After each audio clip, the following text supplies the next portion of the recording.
तर उहाँले के गरिराख्नु भएको छ भने पार्टीभित्र आफूलाई जोगिनको लागि अरूलाई भारतीय दलालको आरोप लगाउने कुरा, त्यसपछि अनेक अनेक तरिकाका व्यथितिका कामहरू गर्ने कुरा।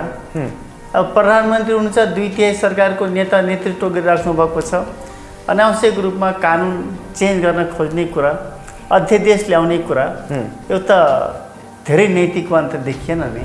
पार्टी सङ्गठनको हिसाबले पनि उहाँ धेरै अल्पमतको पोजिसनमा पुगिसक्नु भएको छ। त्यसैले उहाँ सबैभन्दा राम्रो पार्टीको दुईटै अथवा पार्टीको अध्यक्ष र प्रधानमन्त्री दुईटै पदबाट राजीनामा दिए हुन्छ। कसैलाई थर्काएर, कसैलाई धम्काएर, कसैलाई लोभ्याएर, कसैलाई के गरेर, कसैलाई साइकोलोजिकली थ्रेट गरेर आफूलाई टिकाउनको लागि, जोगिनको लागि, जोगाउनको लागि कुन प्रपञ्च बाँकी राख्नु भएको छ? आफूले मात्रै होइन, आफ्ना पछि लागेका मान्छेहरूले समेत मन्त्री पद बाँड्न लगाउनु भएको छ।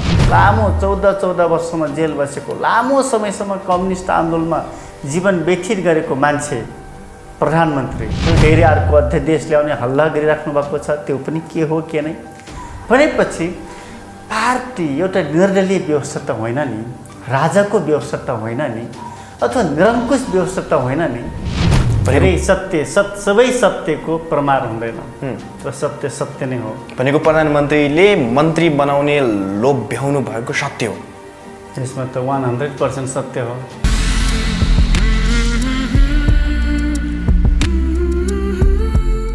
दर्शक महानुभाव नमस्कार, तपाईँ यति बेला हेरिदिनुहुन्छ pnpखबर.com र साथमा म रोशन घरती उपस्थित भएको छु।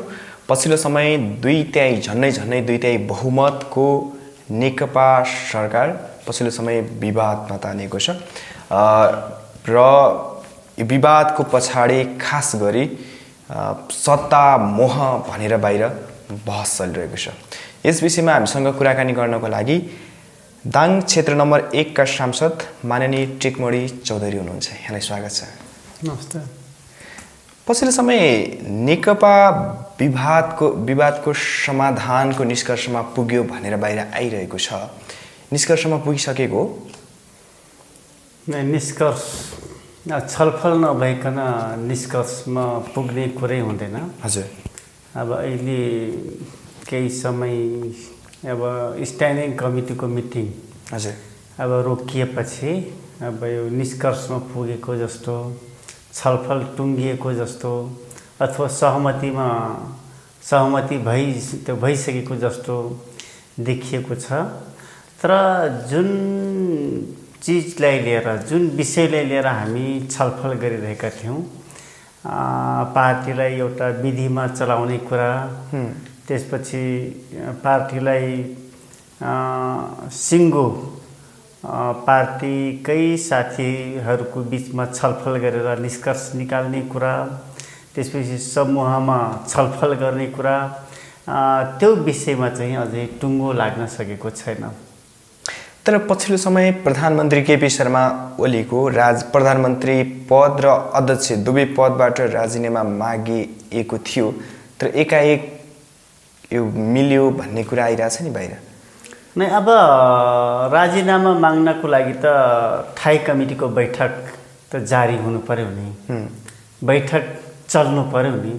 अब बैठकै नबसेपछि, बैठक नभएपछि कुन ठाउँमा गएर राजीनामा? तर अर्का अध्यक्ष प्रचण्डज्यूले पनि माग्नु भएको हो, उहाँसँग लामो लगातार छलफल पनि भयो, बैठक पनि बस्नुभयो उहाँहरूको निष्कर्ष चाहिँ अब महाधिवेशन मङ्सिरमा गर्ने र प्रधानमन्त्री र अध्यक्ष दुवै पदबाट राजीनामा नदिने भनेर निष्कर्ष आयो भन्ने छ। खास कारण के हो? होइन, निष्कर्ष त निस्केकै छैन। मैले भने नि अहिले थाई कमिटीको बैठक जारी छ अनि बैठकमा त्यो विषय प्रवेश पाएको छैन। त्यो विषय बैठकको एजेन्डा होइन, छलफल होइन। अनि त्यो विषय एकाएक मिटिङभित्र प्रवेश गरेर त्यो टुङ्गोमा पुग्यो भन्ने कुराको निष्कर्ष निकाल्न मिल्दैन नि त। अब राजनीति हो, राजनीतिमा अनेक खालका हत्कण्डाहरू हुने गर्छ। जस्तै अब तुरुन्तै महाधिवेशन गर्ने कुरासम्मको हाम्रो सम्माननीय प्रधानमन्त्री अथवा पार्टीको अध्यक्षले ल्याउनु भएको छ। अब त्यो विषय पनि एउटा छलफलको विषय भएको छ। त्यो विषयमा पनि एक खालको छलफल भइरहेको छ। तर त्यो विषयमै पुगेर टुङ्गिएको कुरो त होइन नि। त्यो टुङ्गिनको लागि त थाई कमिटीको बैठक सकिनु पर्यो अथवा केन्द्रीय कमिटीको बैठक सकिनु पर्यो, अनि एउटा प्रस्ताव आउनु पर्यो, त्यो प्रस्तावमा निर्णय छलफल हुनु पर्यो, निर्णय हुनु पर्यो, अनि न टुङ्गिएको ठाउँमा हामी निष्कर्षमा पुग्यौँ भनेर त्यो भन्न मिल्छ। न थाई कमिटीको बैठक सकिएको छ, न त्यो बैठकमा यो विषयले प्रवेश पाएको छ, अनि निष्कर्ष निस्क्यो भनेर टुङ्गोमा पुग्ने कुरो त हामीले अनुमान पनि गर्न सक्दैनौँ। स्थायी समितिको बैठकमा प्रधानमन्त्री केपी शर्मा ओलीको जुन प्रधानमन्त्री पदबाट र अध्यक्ष पदबाट दुवैबाट राजीनामा मागेको थियो, त्यो अझै पनि अडान लिन सक्नुहुन्छ उहाँहरूले? होइन, त्यो त कन्टिन्यू छ नि त। त्यो त बैठक बस्नु पर्यो नि। बैठक बसेपछि न त्यो कुरा उठ्छ उठ्दैन अनि मात्रै थाहा हुन्छ। त्यो त मिटिङ सकिएको छैन। मिटिङ नसकिएको अवस्थामा मिटिङ कन्टिन्यू छ। त्यो विषयले कन्टिन्यू ठाउँ पाइरहेको छ। अनि ठाउँ पाइरहेको बेला त्यो एकाएक ब्रेक गर्ने कुरो अथवा डाइभर्सन हुने कुरो अथवा त्योबाट हट्ने कुरो त हुँदै हुन्न नि। अहिले रिजाइनेसनको कुरा केवल प्रधानमन्त्रीलाई अध्यक्ष पदबाट या प्रधानमन्त्री पदबाट राजीनामा दिलाउने मात्रै होइन, पार्टीलाई ट्र्याकमा हिँडाल्ने कुरा, पार्टीलाई सिस्टममा, पार्टीलाई विधिभित्र हिँडाल्ने कुरा महत्त्वपूर्ण कुरा हो। तर आज तपाईँ हेर्नुहोस्, पार्टीमा न कुनै छलफल हुन्छ, न कुनै बहस हुन्छ। एउटा मान्छेलाई या प्रधानमन्त्रीलाई या पार्टीको अध्यक्षलाई जे मन लाग्छ त्यो गर्नुहुन्छ भन्नाले पार्टीलाई एउटा व्यक्तिले सञ्चालन गर्न दिने या पार्टीलाई एउटा विधिसम्मत तरिकाले सञ्चालन गर्ने, त्यो महत्त्वपूर्ण कुरो हो। त्यसैले हामी केपी कमरेडको या प्रधानमन्त्रीको राजीनामा माग्ने कुरो भनेको पार्टीलाई पार्टी विधिबाट चलेर, पार्टी सिस्टमबाट चलेन। चाहे नियुक्तिका कुरा गरौँ, नियुक्ति गर्ने बेला पनि प्रधानमन्त्रीलाई जसलाई मन लाग्छ उहाँलाई नियुक्ति गर्नुहुन्छ भनेको सरकार चाहिँ ठिकठाक चलिरहेछ। सरकार त कसरी ठिकठाक चलेको छ भन्नाले उहाँले सिङ्गल म एक्लै हुँ अथवा मैले जे चाहन्छु त्यो हुनुपर्छ, मैले जे भन्छु त्यो हुन्छ भन्ने तरिकाले चलाएको कार्यले मात्रै कमिटीभित्र अथवा सिङ्गो कम्युनिस्ट आन्दोलनभित्र अथवा नेकपाभित्र यो खालको बहसको सुरुवात भएको हो। तर प्रधानमन्त्री केपी शर्मा ओलीले अगाडि बोल्दै जानुहुन्छ, कहिले भारतले मलाई हस्तक्षेप गर्यो, प्रधानमन्त्री पदबाट हटाउन खोज्यो, भारतले हस्तक्षेप गर्यो भन्नुहुन्छ। कहिले राम चाहिँ नेपालमा जन्मेका हुन्, भारतको अयोध्या नक्कली हो र नेपालको अयोध्या चाहिँ सक्कली भन्नुहुन्छ। प्रधानमन्त्री बोल्दै जानुहुन्छ, यता मन्त्रीहरू चाहिँ पछाडि टाल्दै जानुहुन्छ, उहाँको समर्थन गर्दै जानुहुन्छ, केपी शर्मा ओलीले बोलेको ठिक भन्दै जानुहुन्छ, खण्डन गर्दै जानुहुन्छ। बाध्यता छ नि जुन पछिल्लो समय मन्त्रीहरू जसरी प्रधानमन्त्री केपी शर्मा ओलीले अयोध्या चाहिँ नेपालमा छ, भारतको अयोध्या चाहिँ नक्कली हो भनिसके पछाडि परराष्ट्र मन्त्रालयबाट एउटा विज्ञप्ति नै जारी गर्नु पर्यो। यो बाध्यता मन्त्रीहरूलाई र उहाँका पक्षका नेताहरूलाई चाहिँ किन छ? उहाँ अब राजनीतिमा अनेक प्रपञ्च हुन्छ। आफूमाथि आइलागेको समस्यालाई पन्छ्याउनको लागि अनेक खालका हटकन्डाहरू, अनेक खालका अभिव्यक्तिहरू दिने गरिन्छ।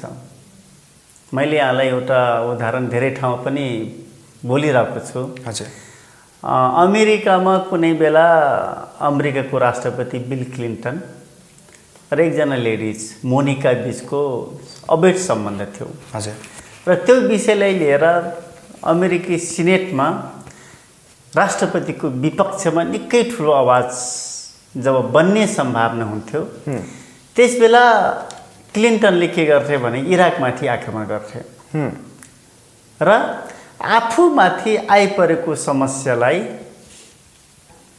टार्थे। भनेपछि उनको विरुद्धमा लाग्ने सबै सिनेट सदस्यहरूको लडाइँ कहाँ पुग्थ्यो भने इराक र अमेरिका बीचको लडाइँको सुरुवात हुन्थ्यो। भन्नाले सबै सिनियर सदस्यहरूको डाइभर्सन दिमाग भनेको अन्ततिर मोडिन्थ्यो। अहिले पनि हाम्रो प्रधानमन्त्री केपी ओली पनि त्यसको सिको गरिराख्नु भएको छ। कहिले अब उहाँमाथि अप्ठ्यारो अथवा समस्या आइसकेपछि उहाँले भारतले मलाई हटाउँदैछ भन्नेसम्मको कुरा सुरुमा गर्नुभयो।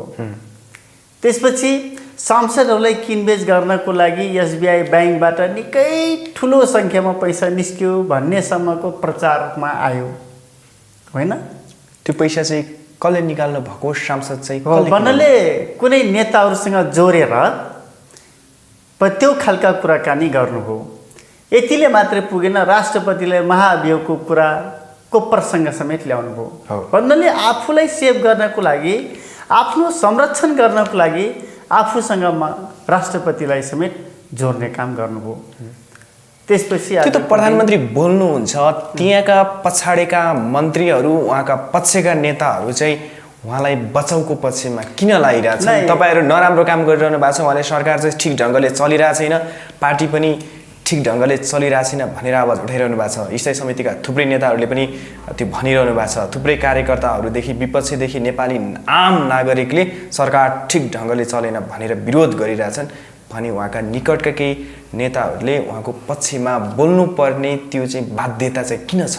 नै, त्यो त म भन्न सक्दिनँ। तर यति मात्र हो, पार्टी अहिले टिमगत गुटगत तरिकाले पनि हिँडिरहेको छ। अब पिएमले बोलिसकेपछि त्यसको संरक्षण गर्ने कुरा, त्यसको विरोध नगर्ने कुरा अब क्याबिनेट मन्त्रीहरूलाई हुनसक्छ होला, किनकि आफ्नो नेतालाई जोगाउनु पनि त पर्यो। तर के होला, अब सत्य असत्य के हुन्छ त्यो त पछि नै थाहा होला। तर म यति मात्रै भन्छु, पार्टीलाई हामीले एउटा विधिभित्र ल्याएर चलाउन सक्यौँ भने मात्रै कम्युनिस्ट आन्दोलनलाई जोगाउन सक्छौँ। अन्यथा जसले जे मन लाग्छ त्यो गर्न थाल्यो भने त आन्दोलन त जोगिन्न।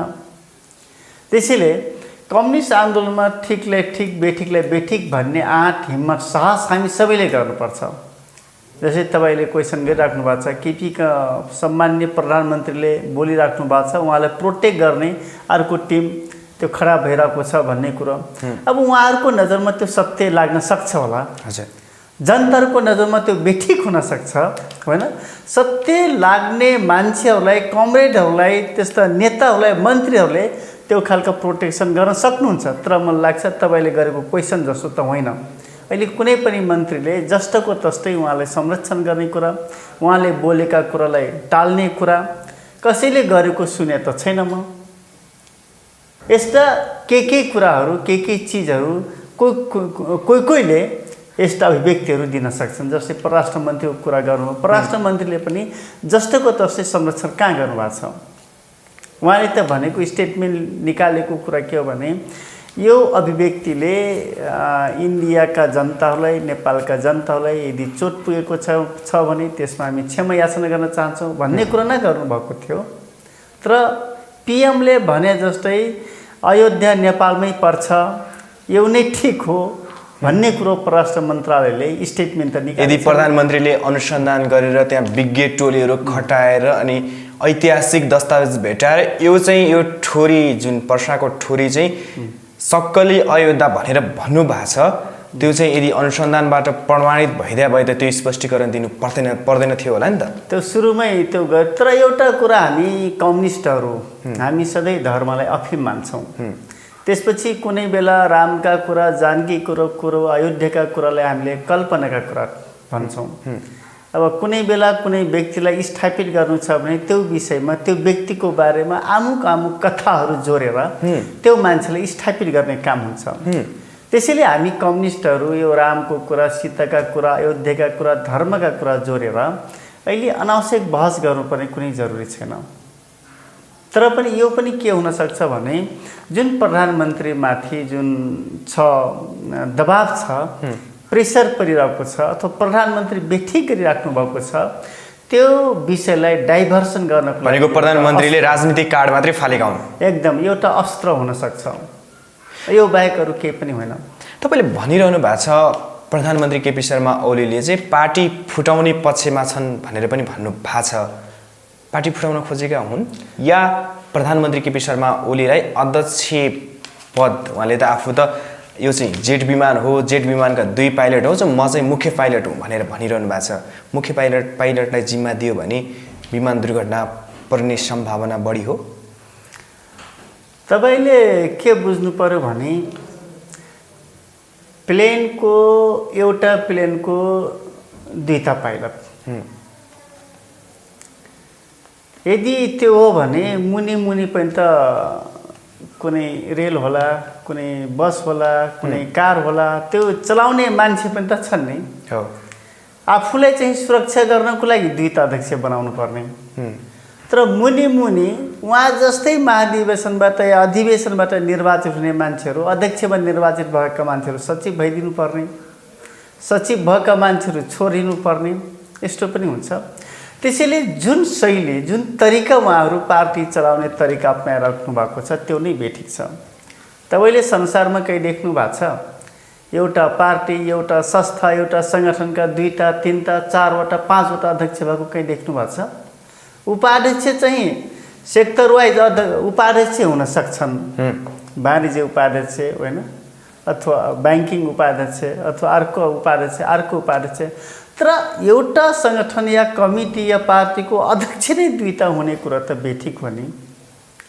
त्यस कारणले जुन तरिकाले उहाँहरूले पार्टी चलाउन खोज्दै हुनुहुन्छ त्यो निकै बेठिक तरिका अपनाउने हुन्छ। मैले भने आफूलाई चाहिँ अध्यक्ष पदबाट मुनि झर्न नपरोस् भनेर 2टा अध्यक्ष हुने, 2टा अध्यक्ष बनाउने। तर त्योभन्दा मुनि त्यही जिल्लामा निर्वाचित थुप्रै अध्यक्षहरू 77वटै 75वटै अध्यक्षहरू हुनुहुन्छ। 75वटा अध्यक्षमा अहिले निकै धेरै, आधाभन्दा करिब आधा मान्छे सचिव हुनु परेछ। अनि मुनि पनि 2टा अध्यक्ष बनाइदिए हुँदैन थियो यदि उहाँहरूले आफ्नो लागि अथवा आफ्नो सिट सुरक्षाको लागि जे गर्नुभएको छ त्यही तरिका मुनि अपनाइदिएको भए हुँदैन थियो। तर यो तरिकाले पार्टी चल्दैन। त्यसैले हामीले सुरुदेखि महाधिवेशनदेखि नै एक व्यक्ति एक पद, पार्टीलाई विधिबाट चलाउने, पार्टीलाई सिद्धान्त अनुसार चलाउने त्यो कुराको आवाज उठाइरहेका छौँ। भनेको अब प्रधानमन्त्री केपी शर्मा ओलीले अध्यक्ष पदबाट राजीनामा दिनुपर्छ कि प्रधानमन्त्री पदबाट? अब नैतिकताको कुरा गर्ने हो भने 2टै पदबाट उहाँले हट्नुपर्छ। किनकि अब पार्टीभित्रका समीकरण हेर्ने हो भने निकै अल्पमतको पोजिसनमा हुनुहुन्छ, सचिवालयमा अल्पमतमा हुनुहुन्छ, ठाई कमिटीमा अल्पमतको पोजिसनमा हुनुहुन्छ, केन्द्रीय कमिटीमा, त्योभन्दा मुनिको लोकल कमिटीहरूमा। भनेपछि पार्टीको एङ्गलबाट दृष्टिकोणले हेर्दा उहाँले पार्टीको अध्यक्ष हुने जुन नैतिकता हो त्यो चिज गुमाइसक्नु भएको छ। जहाँसम्म प्रधानमन्त्रीको कुरो छ, अहिले प्रधानमन्त्रीलाई निकै ठुलो सङ्ख्यामा मान्छेहरूले सपोर्ट, सबै राजनीतिक दलहरूले सपोर्ट गरेको अवस्था छ। प्रधानमन्त्री भइसकेपछि सबैलाई मिलाएर लाने, सबैलाई सँगसँगै लाने कुरा हो। तर उहाँले के गरिराख्नु भएको छ भने पार्टीभित्र आफूलाई जोगिनको लागि अरूलाई भारतीय दलालको आरोप लगाउने कुरा, त्यसपछि अनेक तरिकाका व्यथितिका कामहरू गर्ने कुरा। अब प्रधानमन्त्री हुनुहुन्छ, 2/3 सरकारको नेता नेतृत्व गरिराख्नु भएको छ, अनावश्यक रूपमा कानुन चेन्ज गर्न खोज्ने कुरा, अध्यादेश ल्याउने कुरा, यो त धेरै नैतिकवान त देखिएन नि। त्यसैले गभर्मेन्टको हिसाबले पनि धेरै चारित्रिकवान, त्यो नैतिकवान देखिनु भएन। पार्टी सङ्गठनको हिसाबले पनि उहाँ धेरै अल्पमतको पोजिसनमा पुगिसक्नु भएको छ। त्यसैले उहाँ सबैभन्दा राम्रो पार्टीको 2टै अथवा पार्टीको अध्यक्ष र प्रधानमन्त्री 2टै पदबाट राजीनामा दिए हुन्छ। तर यसो गरेर फेरि पार्टी विभाजन हुन सक्ने सम्भावना अथवा पार्टी कमजोर हुन सक्ने सम्भावना भएको कारणले अहिलेको लागि एउटा पदबाट, पार्टीको अध्यक्षबाट अहिले धेरै जनताहरू 5 वर्षको लागि, त्यसको लागि त महाधिवेशन कुर्नुहोस् भनेर भनिरहनु भएको छ नि। महाधिवेशन मैले भने नि, महाधिवेशनबाट आफू अध्यक्ष निर्वाचित हुनुभयो। हजुर। अनि अध्यक्ष चाहिँ छोड्नु नपर्ने। तर उहाँ सँगसँगै सबैभन्दा धेरै भोट ल्याउनु भएको भीम रावल सचिवालयमा पनि नहुनुपर्ने, उपाध्यक्ष पद नहुनुपर्ने, युवराज गेवाली उपाध्यक्षमा निर्वाचित मान्छे उपाध्यक्ष नहुनुपर्ने, अष्टलक्ष्मी शाक्य उपाध्यक्ष नहुनुपर्ने, अनि उहाँ चाहिँ अध्यक्ष भइराख्ने कुरा हुन्छ। उहाँ आफू अध्यक्ष हुनको लागि महाधिवेशन कुर्नु परेन, तर अरूलाई चाहिँ अध्यक्ष हुनको लागि महाधिवेशन कुर्नुपर्ने हुन्छ। त्यसैले उहाँले आफूलाई सेन्टरमा राखेर गरिएको बहस बाहेकहरू केही पनि होइन।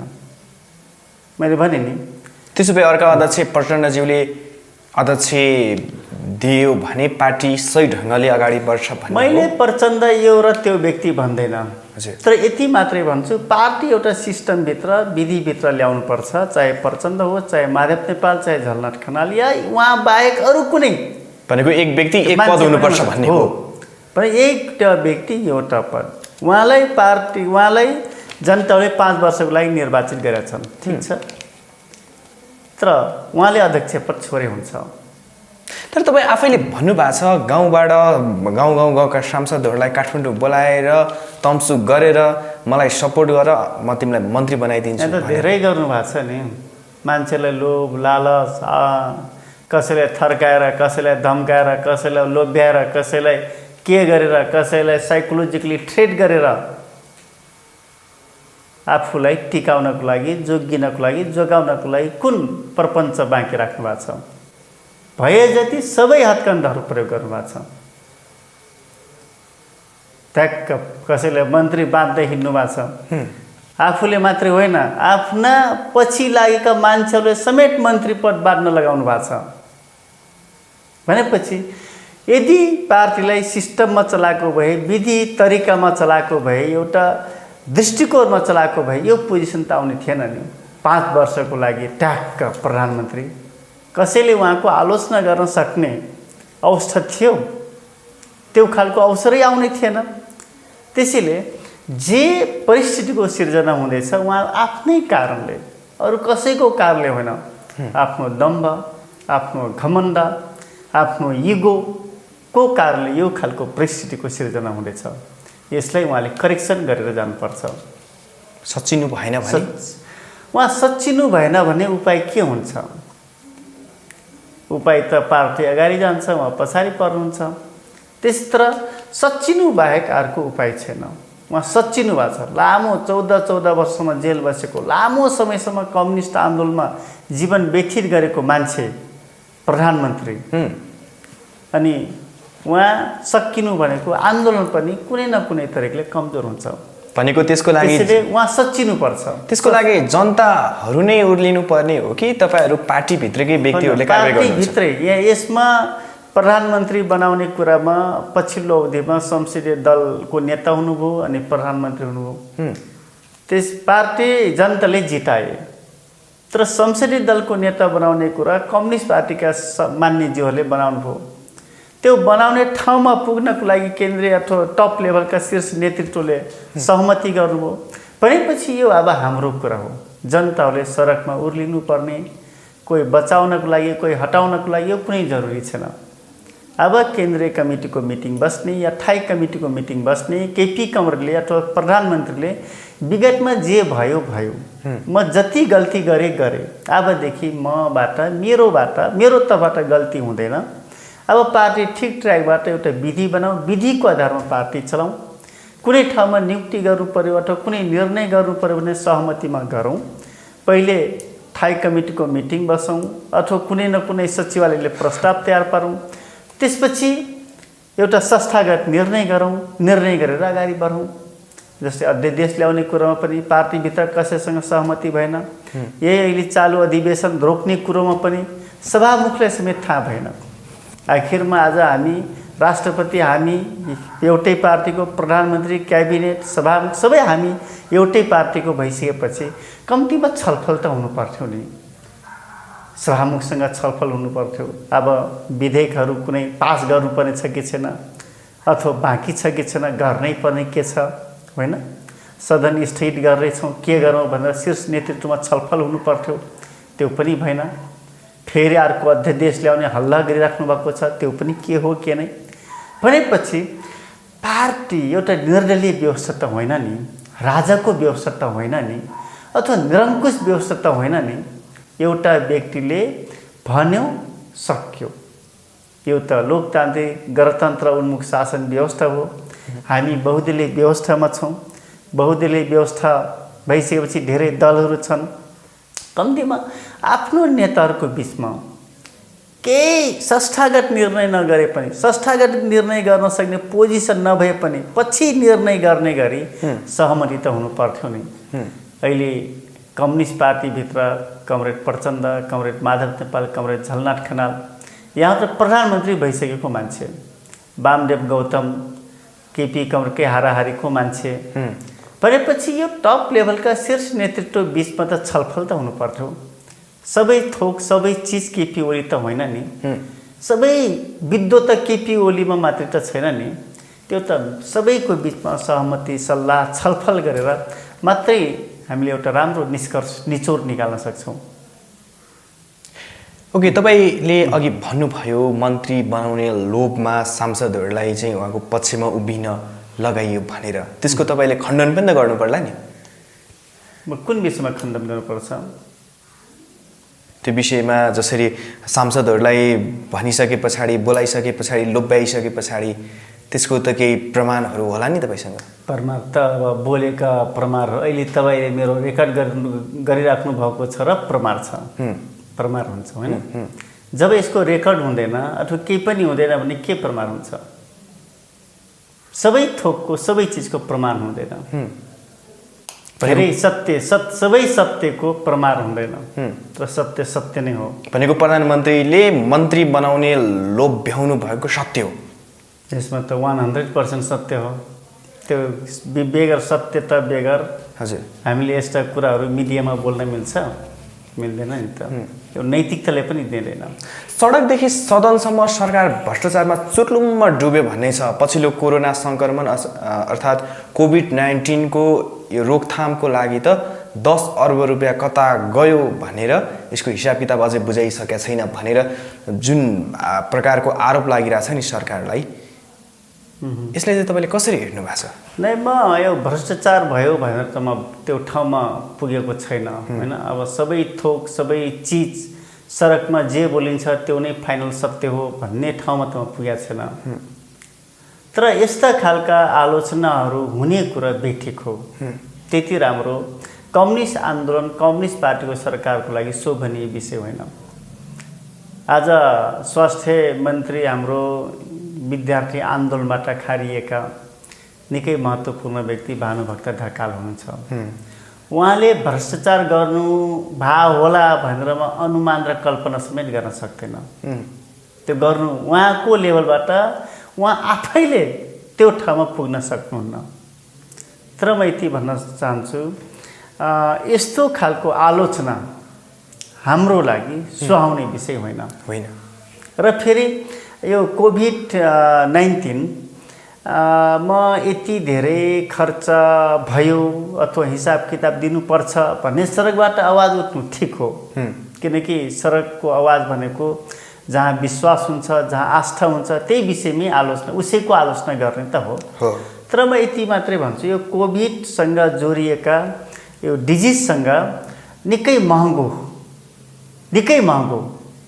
जस्तै एउटा डाक्टर जानु पर्यो भने पनि डाक्टरलाई पुरै वेल इक्विपमेन्टले सजावट गर्नु पर्यो होइन। अथवा एउटा पिसिआर टेस्ट अथवा आरटी टेस्ट गर्नु पर्यो भने त्यो एकदमै पहिले त नेपालमै भइरहेछ। यसको टेस्ट पहिले चाइना पठाउनु पर्थ्यो। त्यसपछि हामीले प्रयोग गर्ने जुन औजारदेखि लिएर सबै चिज त सबै धेरै महँगो छ नि। फेरि कसैले कोभिड लाग्यो, कोभिड लागेको व्यक्तिले मात्र त ल्याएन नि, उसँग केही मान्छेहरू ल्याइन्छ। कुनै डक्टरले टेस्ट गर्न जानु पर्यो, केवल एउटा डक्टर गएर मात्रै पुग्दैन, 2-4वटा डक्टर जानुपर्छ। त्यसैले अब एक्सपेन्सिभको हिसाबले अथवा महँगोको हिसाबले निकै महँगो हो यो। त्यसैले यति धेरै जस्तै मास्कदेखि लिएर सेनिटाइजर होइन, सबै चिज त अब खरिद गरेकै छ नि सरकारले। अब राम्रोसँग ट्रान्सपेरेन्सी हिसाब किताब देखाउन सकेन होला, अथवा हिसाब किताब त अब बाहिर त ल्यायो होइन। तर पनि के हो भने यो महँगोको हिसाबले निकै महँगो छ, खर्च हुनसक्छ। तर त्यो खर्चको विषयले लिएर सरकारले जनतालाई कन्फिडेन्स अथवा कन्फिडेन्सको साथ कन्भिन्स गर्न सक्नु पर्थ्यो। भनेको पारदर्शिता देखाउन सक्नु पर्थ्यो। विश्वास कम्युनिस्ट पार्टीको सरकार छ, कसरी भ्रष्टाचार हुन सक्छ हामीले अनुमानै नगरौँ भन्ने ठाउँमा जनताहरूको मनोविज्ञानलाई पुर्याउन सक्नु पर्थ्यो। नेकपाकै स्थायी समिति सदस्य हरिबोल गजुरेलले यही स्टुडियोमा आएर भन्नुभएको छ नेपाल सरकार चाहिँ अहिले नेकपाभित्र गुटको राजनीतिको कारणले गर्दा भ्रष्टाचारमा चुर्लुम्म डुबेको छ।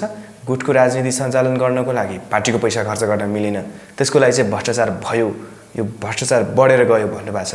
यो सत्य हो? गुटको कारणले भ्रष्टाचार बढेको होइन। भ्रष्टाचार अब कहाँनिर कुन क्षेत्रमा एक्चुअल अथवा सिधै तपाईँ भनिदिनु भयो भने मलाई सजिलो हुन्थ्यो बताउन। तर म यति मात्रै भन्न चाहन्छु, तुलनात्मक हिसाबले भ्रष्टाचार केही कमजोर भएको छ। अब कम्युनिस्ट पार्टीको थ्रटलबाट हेर्दा, आँखाबाट हेर्दा भ्रष्टाचार भयो, तर तुलनात्मक हिसाबले हेर्दा विगतको गभर्मेन्टभन्दा भ्रष्टाचार कमजोर भएको छ।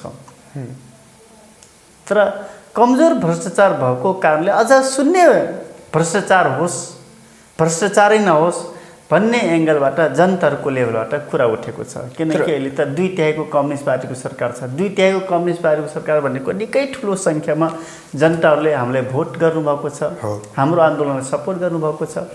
त्यसैले शून्य भ्रष्टाचारको सहनशीलता अथवा भ्रष्टाचारै नहोस् भन्ने एङ्गलबाट यस्ता कुराहरू आइरहेको छ।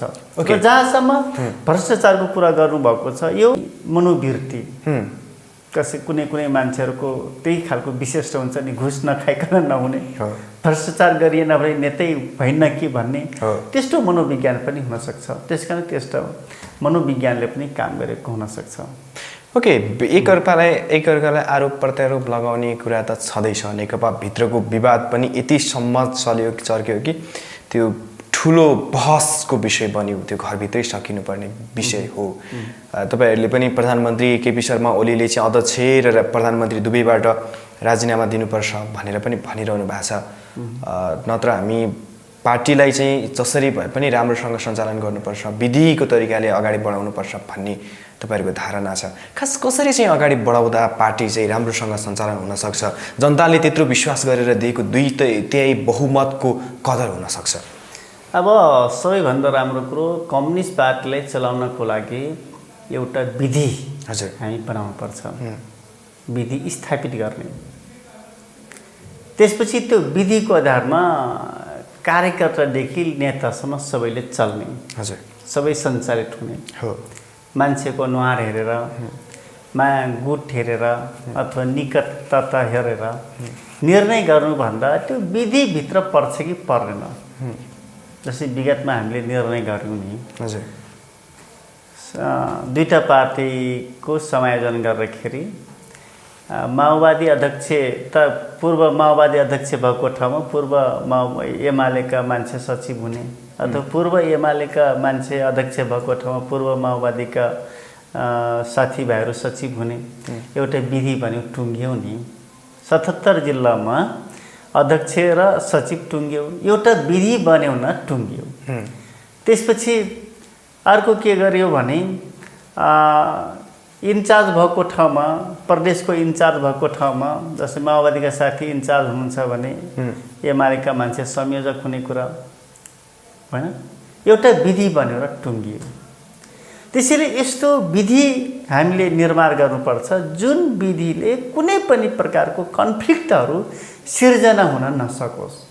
जो मान्छे व्यक्ति छान्नेको विधि बनेन भने व्यक्ति छानिने ठाउँमा हामी पुग्छौँ, अथवा आफ्नो टिम खोज्न थाल्छौँ, गुट खोज्न थाल्छौँ, अनि आलोचनाहरू, विद्रोहहरू अनि गुनासाका स्वरहरू सुनिन थाल्छ। त्यसैले सबैभन्दा ठुलो कुरो हामीले कम्युनिस्ट पार्टीको मान्छे हो भने, कम्युनिस्ट पार्टी हो भने इन्टरनेसनल कम्युनिस्ट पार्टीभित्रको सिस्टम के छ, पार्टी चलाउने सिस्टम, त्यो सिस्टमलाई टेक्नु पर्यो। त्यसपछि नेपालको कम्युनिस्ट आन्दोलन, यदि दुईटा कम्युनिस्ट पार्टीको बिचमा एकता भएको बेला नेपालको कम्युनिस्ट आन्दोलनलाई कुन विधिले सुटेबल हुन्छ अथवा सुट गर्छ त्यो विधिको खोजी गर्नु पर्यो, त्यसको लागि म्याक्सिमम छलफल गर्नु पर्यो अनि निर्णय गर्नु पर्यो। त्यसपछि त्यो निर्णयको आधारमा सिङ्गो कम्युनिस्ट आन्दोलनलाई अगाडि लाने हो। यसो गरियो भने कुन ठाउँमा अब्जेक्सन आउँछ, विधिमा परेन, विधि पुगेन, म भएन, चित्त बुझाउने ठाउँमा जो कोहीले पुग्नुहुन्छ, सबै हामी पुग्छौँ। त्यसैले सबैभन्दा ठुलो कुरो पद्धति हो, सबैभन्दा ठुलो कुरो सिद्धान्त हो, सबैभन्दा ठुलो कुरो विधि हो। यदि विधिको व्यवस्थापन गर्ने, विधि सञ्चालन गर्ने कुरा विधि स्थापित गर्यो भने कम्युनिस्ट पार्टीमा कुनै पनि प्रकारको व्यथिति आउन पाउँदैन। जस्तै कसैले नियुक्ति गर्नु पर्यो भने स्थायी कमिटीमा बसेर छलफल गर्ने, निर्णय गर्ने, होइन? कुनै आयोगको अध्यक्ष बनाउनु पर्यो भने त्यही तरिकाले अप्नाइयो भने कुनै ठाउँमा आलोचना आउँछ, छिटफुट रूपमा एक दुई ठाउँमा एक दुईवटा स्वरहरू देखिन सक्छ अथवा सुनिन सकिन्छ। यतिसम्म पनि आरोप लाग्यो कि राष्ट्रपति पनि नेकपाको मात्रै हुनुभयो, आम नागरिकको हुनु भएन भनेर पनि आरोप लाग्यो नि। त्यही त भन्नाले विधि नभएकै कारणले हो नि।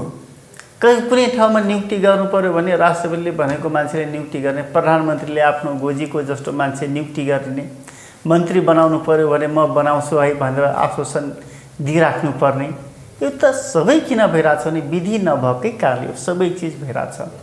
अनि यो सबै चिज हुँदाखेरि कोही प्रधानमन्त्रीसँग तानिने अथवा जोडिने, कोही राष्ट्रपतिसँग जोड्ने कुरा, सरकारभित्र आफ्नो मान्छे पठाउनलाई यस्तो व्यथिति गर्ने भन्ने सम्मका आवाजहरू सुनिन्छ। त्यसैले विधि भइदियो भने न राष्ट्रपति विवादमा मुछिनुहुन्छ, न प्रधानमन्त्री विवादमा मुछिनुहुन्छ, न शीर्ष नेतृत्वहरू विवादमा आउनुहुन्छ। विधिले पार्टी चलाउने हो नि, व्यक्तिले त होइन नि। व्यक्ति मिलेर हामी पार्टी बनेको सत्य हो, तर व्यक्ति नै सबथोक होइन। व्यक्ति मिलेर कसैको कुन क्षेत्रमा राम्रो ज्ञान छ, कसैको कुन क्षेत्रमा राम्रो ज्ञान छ, सबै राम्रा ज्ञानलाई एक ठाउँमा ल्याएर त्यसको सही सदुपयोग गर्ने हो, उपयोग गर्ने हो। त्यो तरिकाले गयो भने पार्टी ठिकठाक राम्रो हुन्छ।